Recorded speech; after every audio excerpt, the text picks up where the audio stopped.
The crystalline spires of the Galactic Council chamber caught the light of 3 setting suns, casting rainbow shadows across the assembled delegates. Admiral Maya Santos stood at the observation window, her dark eyes reflecting the shimmer of the capital city below. 200 years of peace had transformed this world into a testament to cooperation between species, but that peace was about to be tested. Behind her, the emergency session was about to begin. Representatives from over 500 worlds filled the chamber, their worried whispers creating a symphony of different languages and tones. The Nexaran Empire's ultimatum had arrived 3 days ago, and with it, the end of humanity's long silence. Admiral Santos, a melodic voice called out. Maya turned to face Counselor Zix-Era, the Lydian representative whose bioluminescent patterns shifted with anxiety. The council is ready. Maya nodded, straightening her midnight blue uniform. The silver pins on her collar, marking her as both a military commander and a Class 5 psionic, caught the light. For centuries, humanity had hidden the true extent of their abilities, playing the role of peaceful mediators while quietly preparing for this very moment. The council chamber fell silent as Maya took the podium. The holographic displays around her showed the Nexaran fleet's position, a massive armada of biomechanical vessels hovering at the edge of council space. Their demand had been simple: surrender or be conquered. Honored representatives, Maya began, her voice carrying clearly through the chamber. For 2 centuries, humanity has served as peacekeepers of this galaxy. We have mediated your conflicts, helped establish trade routes, and worked to maintain the balance between all species. She paused, letting her gaze sweep across the assembly. Some have called us weak for choosing diplomacy over dominance. The Nexaran Empire believes we are easy prey. The main display changed, showing the neural network that connected every human colony. Gasps echoed through the chamber as the representatives realized the true extent of humanity's preparation. What they had thought were simple communication relays were actually nodes in a vast psionic web, allowing humans to share thoughts, memories, and power across light years. What you see before you is the concordance, Maya continued. While we have maintained peace, we have not been idle. Every human child born in the last 2 centuries has manifested psionic abilities. We have learned to merge our consciousness with our technology, to extend our awareness across vast distances, to shield entire planets with the power of our collective will. The Nexaran ambassador, a towering figure in biomechanical armor, rose from his seat. You dare to hide such weapons among us? His translated voice boomed through the chamber. Maya's expression remained calm. We hid nothing. We simply waited, hoped that such power would never need to be revealed. But now you threaten not just humanity, but every species that has chosen peace over conquest. She raised her hand, and the air around her began to shimmer with psionic energy. The neural interface at the base of her skull pulsed with blue light as she connected to the concordance. Across human space, billions of minds joined with hers, their collective consciousness reaching out to touch every being in the chamber. For a brief moment, each representative felt what it meant to be part of humanity's shared consciousness, the strength, the unity, but also the deep responsibility that came with such power. They felt humanity's unwavering commitment to protecting the peace they had helped build. The Nexaran Empire has given us 2 days to surrender, Maya said as she released the connection, leaving many representatives breathless from the experience. We now give them 1 day to withdraw. For millennia, we were silent. We chose peace. We chose cooperation. But make no mistake, we also chose to be ready. The chamber erupted in discussion as Maya stepped down from the podium. Zix-Era approached her, the Lydian's patterns now showing a mixture of awe and concern. You knew this day would come. We hoped it wouldn't, Maya replied softly. But humanity learned long ago that peace must be protected. Sometimes with words, sometimes with action, but always with purpose. As the council debated their response, Maya returned to the observation window. The first stars were becoming visible in the darkening sky. Somewhere out there, The Nexaran fleet waited, unaware that they faced not just a species, but a unified consciousness that spanned the stars. Humanity's silence was ending, but their true strength was not in the power they had hidden.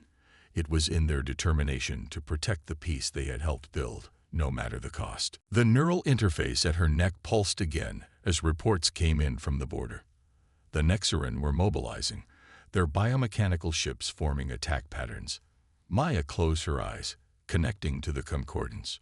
Across human space, billions of minds prepared for what was to come. They had spent centuries learning, growing, evolving. Now it was time to show the galaxy why humanity had chosen to be its guardians. The real question wasn't whether humanity would fight. The question was whether the Nexaran would understand what it meant to face a species that had turned unity itself into their greatest weapon. The Nexaran gave their answer in plasma fire and destruction. Their biomechanical fleet struck at the outer colonies with devastating force, expecting to find poorly defended worlds. Instead, they found humanity waiting.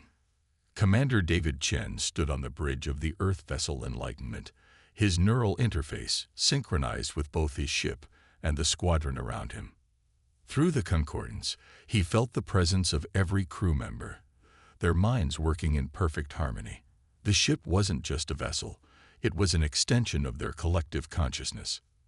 Nexaran vessels entering range, his tactical officer reported, though David had felt their approach through the psionic web long before the sensors detected them. The enemy ships were massive, twisted combinations of organic and mechanical components that pulsed with an eerie red light. Through the concordance, David reached out to the other ships in his battle group. 5 vessels, each crewed by humans who had trained their entire lives to merge their minds with both their ships and each other. "Remember your training," he broadcast, both through conventional channels and the psionic link. "We are one mind, one purpose." The Nexaran ships launched their first assault, hundreds of biomechanical fighters swarming toward them like angry insects. But humanity had spent centuries preparing for this moment. As the enemy fighters approached, the human ships didn't just coordinate. They moved as one organism, their shields harmonizing to create overlapping fields of protection. David closed his eyes, diving deeper into the concordance. Through it, he could feel Admiral Santos coordinating the larger defense from the Council capital. Across human space, similar battles were unfolding. The Nexaran had expected to find isolated colonies. Instead, they found every human world connected through the psionic web, able to share information and power instantaneously. The first wave of fighters crashed against their shields like waves against a cliff. "They're adapting," his science officer warned. The Nexaran vessels were reconfiguring, their organic components evolving in response to the human defenses. David smiled. "So are we." Through the concordance, the lessons learned from every engagement were being shared across human space in real time. Each battle made them stronger, more coordinated. The neural interfaces hummed as new battle strategies were developed and implemented at the speed of thought. The Nexaran launched their second wave, this time with weapons specifically designed to disrupt shield harmonics. But humanity's strength wasn't in their technology alone. As the enemy weapons struck, the crew of the Enlightenment reached deeper into their psionic abilities. Energy that would have overwhelmed their shields was instead absorbed, channeled through the neural network, and redistributed across all 5 ships. "Impossible," the Nexaran commander's transmission crackled through their communications. "Your defenses should have failed." "You mistake technology for strength," David responded calmly. "Our power comes from unity." The battle continued, but with each passing moment, the difference between the two forces became more apparent. The Nexaran fought as individuals, each ship trying to prove its superiority. The humans fought as one mind, their actions coordinated not through orders but through shared consciousness. Through the concordance, David felt a surge of triumph as reports came in from other sectors. The Nexaran assault had been stopped at every point of attack. But in the midst of victory, he felt something else through the psionic web. Concern from Admiral Santos. The Nexaran were retreating, But their ships were transmitting massive amounts of data back to their fleet. They were learning, adapting. The next attack would be different, more targeted. They would try to find ways to disrupt the Concordance itself. All ships, maintain formation, David ordered as the enemy vessels disappeared into hyperspace. This was only their first test. In the silence that followed, David received a direct psionic communication from Admiral Santos. The images she shared showed Nexaran ships gathering in unprecedented numbers. They had underestimated humanity once.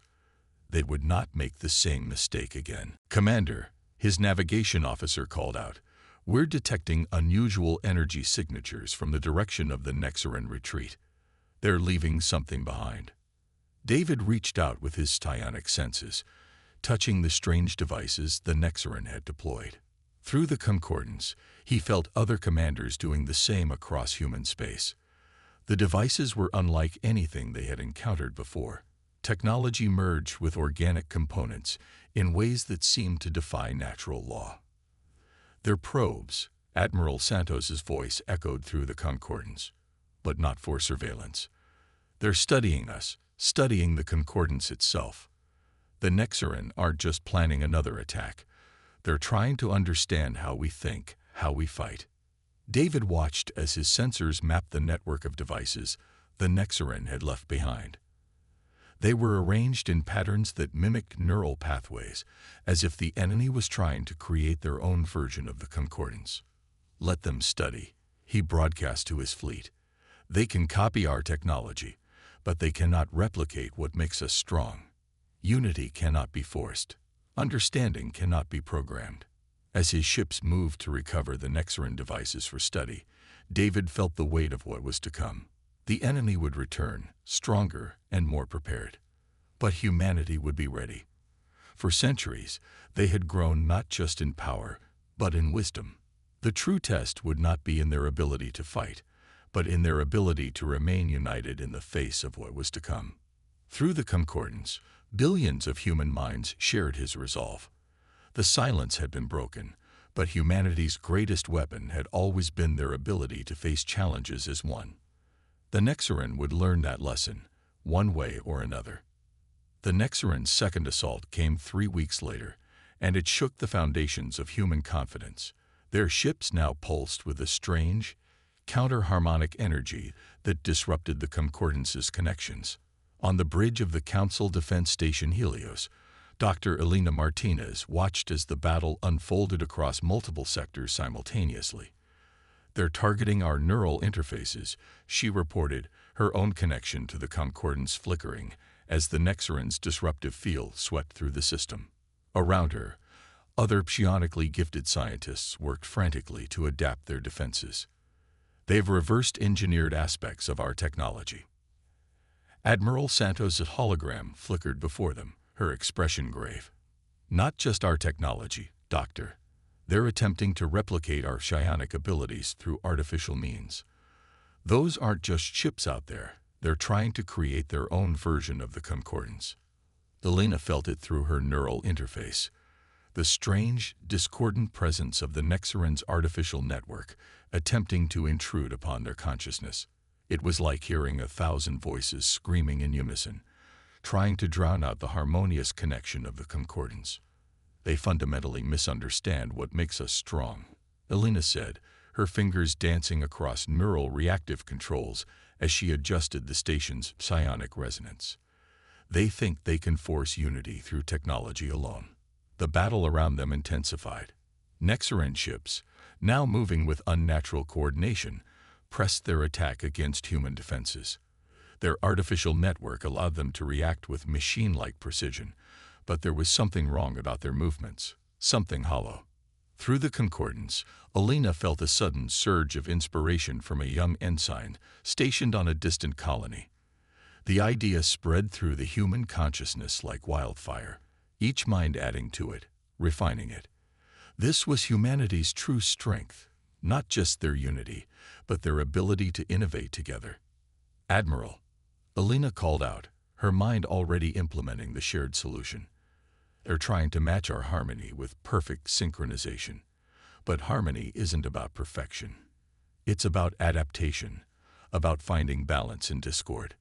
Understanding rippled through the concordance.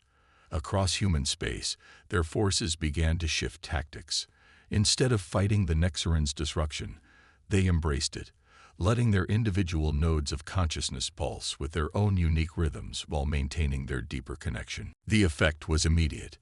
The Nexarin's artificial network, designed to counter perfect synchronization, couldn't adapt to the seemingly chaotic but deeply harmonious patterns of human consciousness.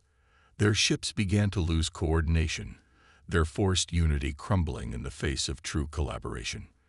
But victory came with a cost. As their artificial network failed, the Nexarin ships began to exhibit signs of severe systemic failure. Elena watched in horror as entire vessels went dark, their crew trapped within ships that had become tombs. They'd bound their crews directly into their network, she realized, the truth spreading through the concordance. They weren't just copying our technology. They were trying to force their people to evolve, to match our abilities through artificial means. Admiral Santos's voice carried both triumph and sadness. This is why we spent centuries developing our abilities naturally, why we let our connection to the concordance grow organically. You cannot force consciousness to evolve at the point of a sword. The remaining Nexarin ships retreated, leaving behind a graveyard of vessels whose crews had paid the ultimate price for their leader's hubris. But through the concordance, Elena felt a deep unease spreading. The Nexarin would not accept this defeat easily.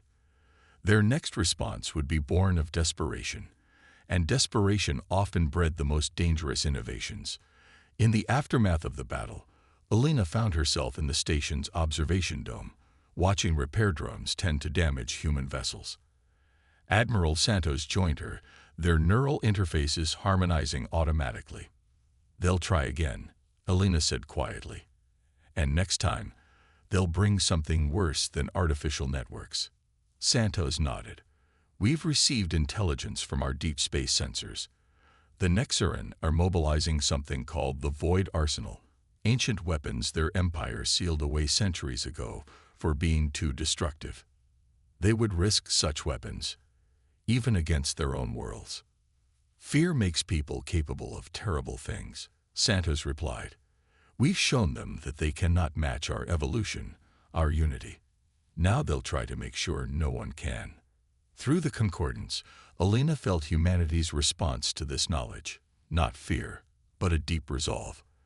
They had spent centuries preparing not just their abilities, but their wisdom. The Nexarin's weapons might be able to tear apart space itself, but they would learn that humanity's greatest strength lay not in their power, but in their ability to find hope in the darkest moments. "Prepare your team," Santos ordered.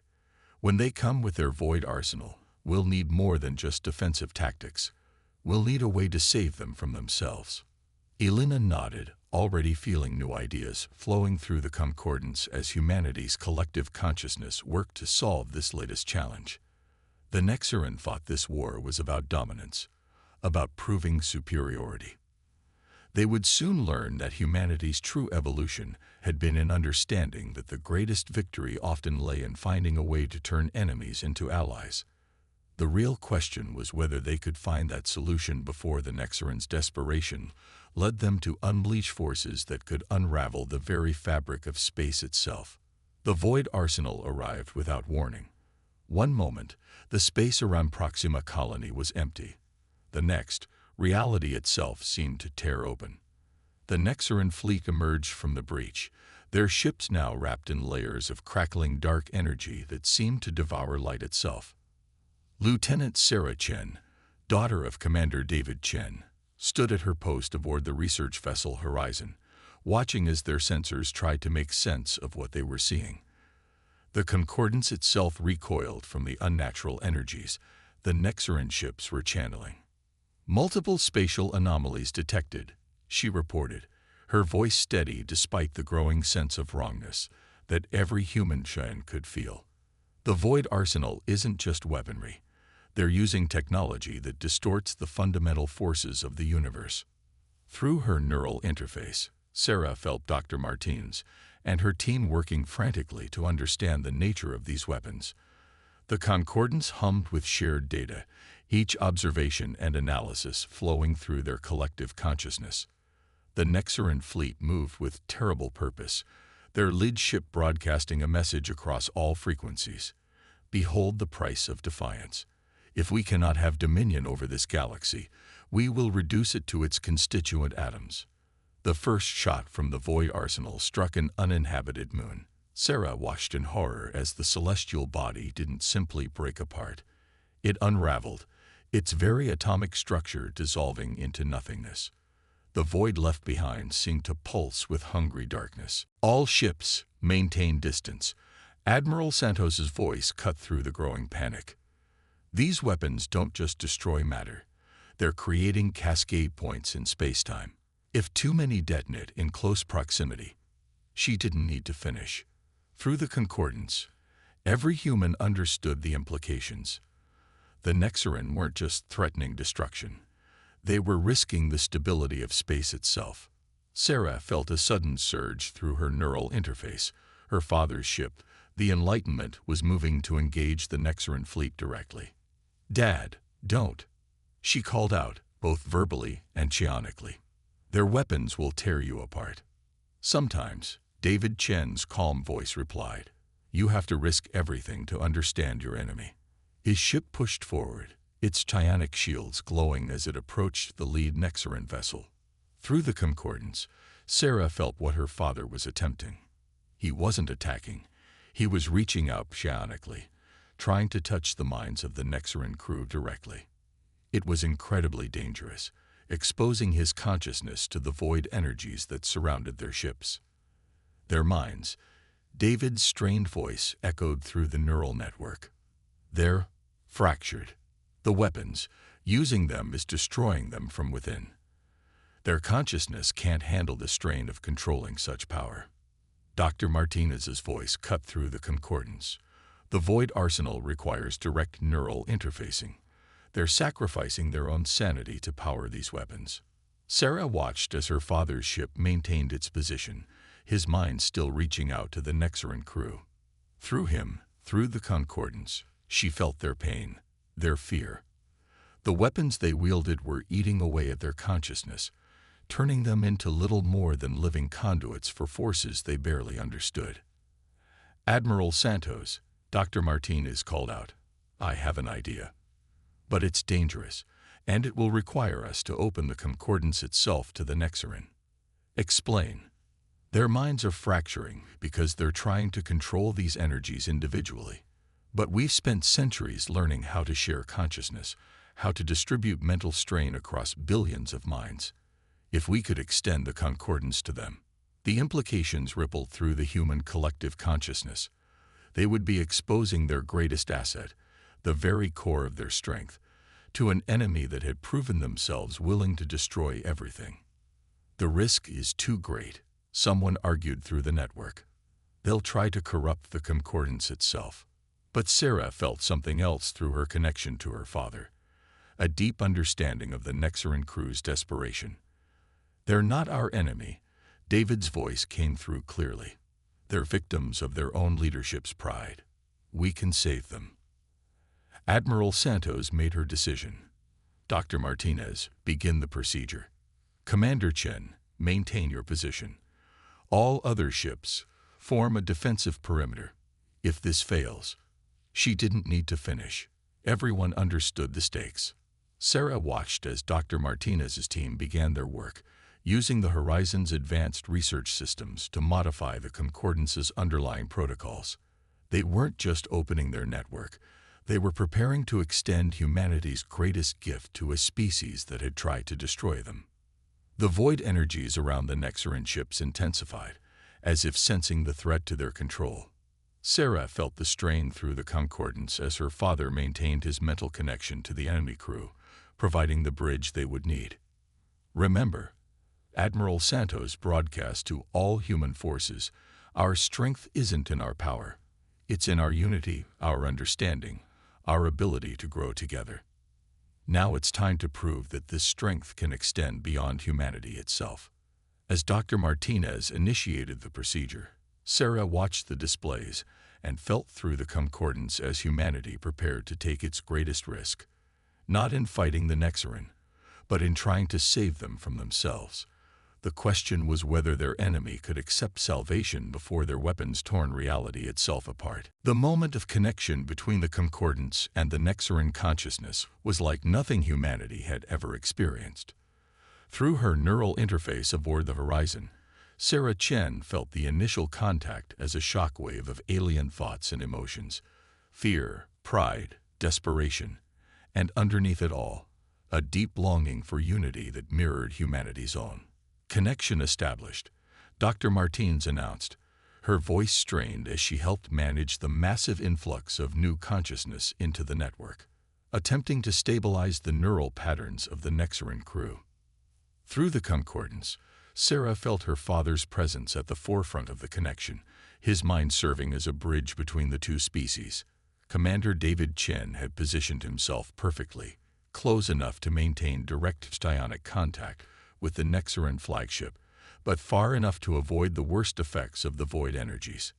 Their minds, David broadcast through the network. They're like shattered mirrors, each fragment reflecting a different aspect of their consciousness.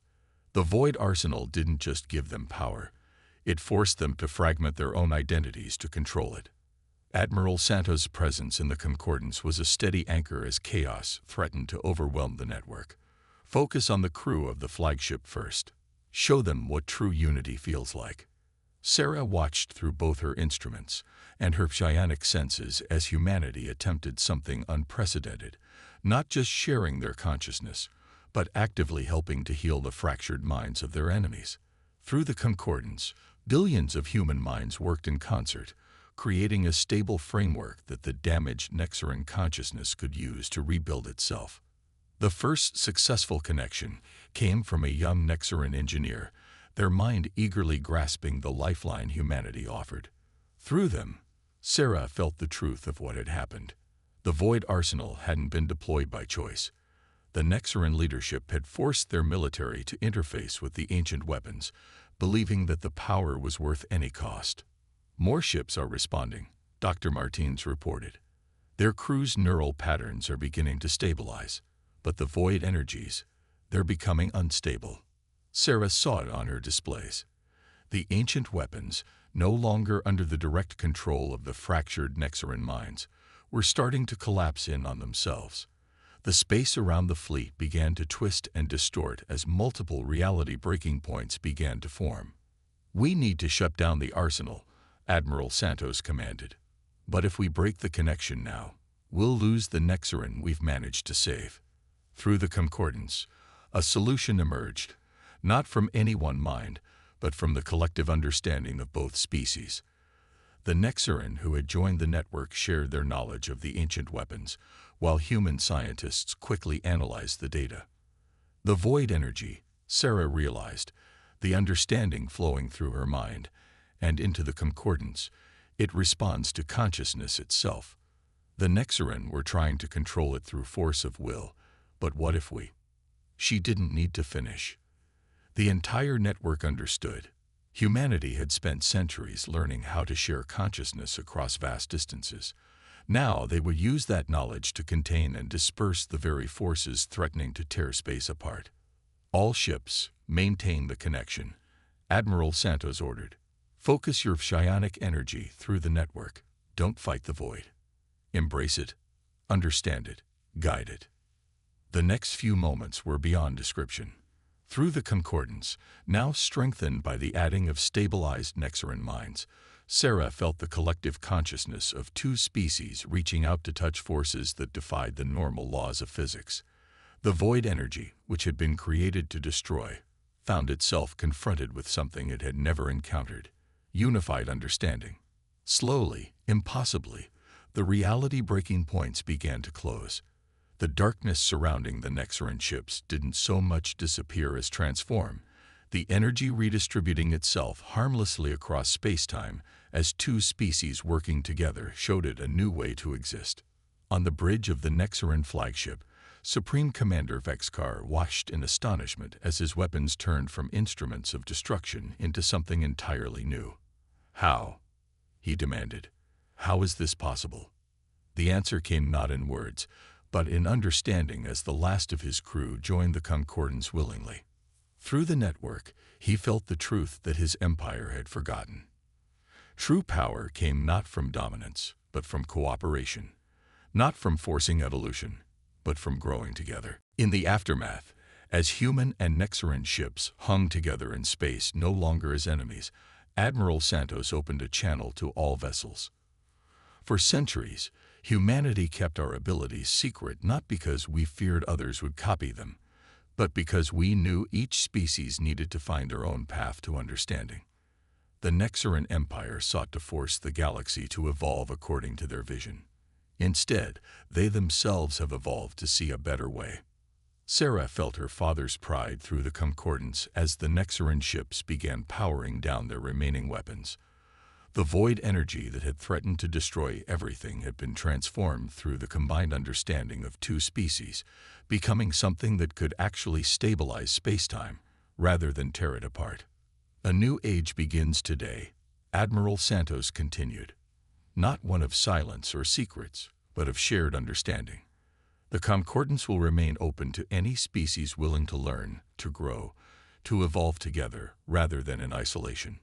Through the neural network, Sarah felt the ripples of change already spreading. Other species that had witnessed the conflict were reaching out, seeking to understand this new possibility. The Nexaran Empire, its leadership confronted with the undeniable power of cooperation over conquest, was already beginning to transform. Humanity's long silence had ended not with the war they had feared, but with the peace they had always hoped for.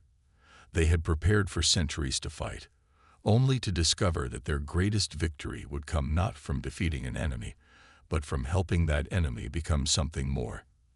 As the combined fleet set course for the Galactic Council, Sarah felt the future taking shape through the expanded Concordance, a future where evolution meant growing together, where strength came from understanding, and where the power to reshape reality itself meant nothing compared to the power to reshape hearts and minds.